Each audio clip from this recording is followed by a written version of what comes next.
जी R काढला, लागू पण केला. सरकार म्हणते 308 प्रमाणपत्र दिले, बंद कम केलं. अधिकारी डायरेक्ट म्हणते, सांगतो तुम्हाला, फडणवीस साहेबांच्या कार्यालयाकडून फोन आलाय, प्रमाणपत्र सध्या द्यायचे नाही. सध्या शब्द वापरला का बरं? आता अधिकाऱ्याचं नाव सांगावं तर त्याचं काळीच लागली म्हणायचं, कारण त्याला भाजप म्हणतात. पुन्हा पुन्हा तुम्ही म्हणता भाजप पोराचा आला, ती गाडीतच लाकूड घालते तितकं. त्याच्यापेक्षा ते म्हणजे नको बाबा, यांच्या नादीत लागू नको, आपला जोपरा मारा नको, पर्याय नाही दुसरा काही. हे सत्य बोलतोय मी माझ्या समाजावरती प्रेम करतो, तुमच्यावरती प्रेम करतो. मी सरकारवर प्रेम करत नाही, ही गैरसमाजातून बाहेर जा.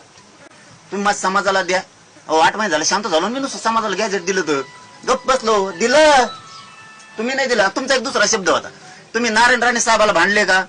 तुम्ही अशोक चव्हाणांना भांडले का? तुम्ही शरद पवारांना भांडले का? फडणवीस साहेबांना का भांडता? त्यांनी काय दिलं कम नाही विचारलं त्यांना. ते दिल्ली म्हणूनच लोकांना पाळलं त्यांना. त्यांना तर चहा सांगा, दिलं नाही म्हणूनच लोकांनी पाडलं. तुम्हाला आणलंय ना, आता मग तुम्हाला भांडवत त्यांना भांडून काय करायचं? आलो ना मी भांडण करायला तुझ्याशी. हा पण हे सांगायला तुम्हाला मी, तुम्ही जे प्रश्न होते त्या प्रश्न होते. आता गॅजेट तुम्ही दिलं, त्याचे सगळे प्रमाणपत्र बंद केले. बरं गॅजेट असून अडचण काय?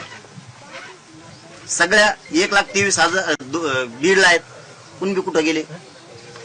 आकडा थोडाफार कमी जास्त होईल हजारात. जवळपास 1,55,000 जालन्यात आहेत, कुणबी कुठे गेले? 1,77,000 नांदेड जिल्ह्यात आहेत, कुठे गेले कुणबी? ते गॅजेटमध्ये आहेत. लातूर मध्ये आहेत, हिंगोलीत आहेत, परभणीत आहेत, धाराशिव मध्ये आहेत. हे गेले कुठं? मग जर आमचं गॅजेट येतं द्या ना तुम्ही. राहू दे, का रद्द केलं? का थांबविलं?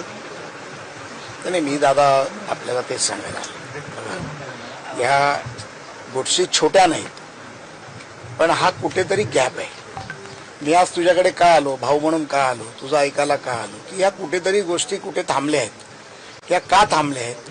ह्या समितीकडे असेल, कोणाकडे असेल, आपल्याला बोललं पाहिजे.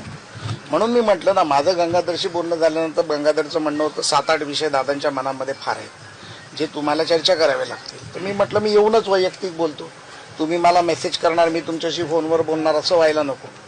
आता जे तुम्ही मला म्हणाला, हैदराबाद गॅजेटबद्दल बोलणार, औंध गॅजेटबद्दलचा एक विषय असू शकतो, मुलांच्या नोकरीचा प्रश्न असू शकतो, गुन्हे मागे घेण्याचा प्रश्न आपण घ्या. आपण ना या विषयातून बाजूला जाऊ शकत नाही. तुम्ही जर मोठ्या मनानं जी आर काढलाय, तुम्ही जर मोठ्या मनानं ओबीसी आरक्षणात काही जाती घातल्या, आम्ही कुणी विरोध केला नाही. आता आमचं आंदोलन सुरू असताना सुद्धा 1 वर्षापूर्वी 26 जाती आरक्षणात घातला.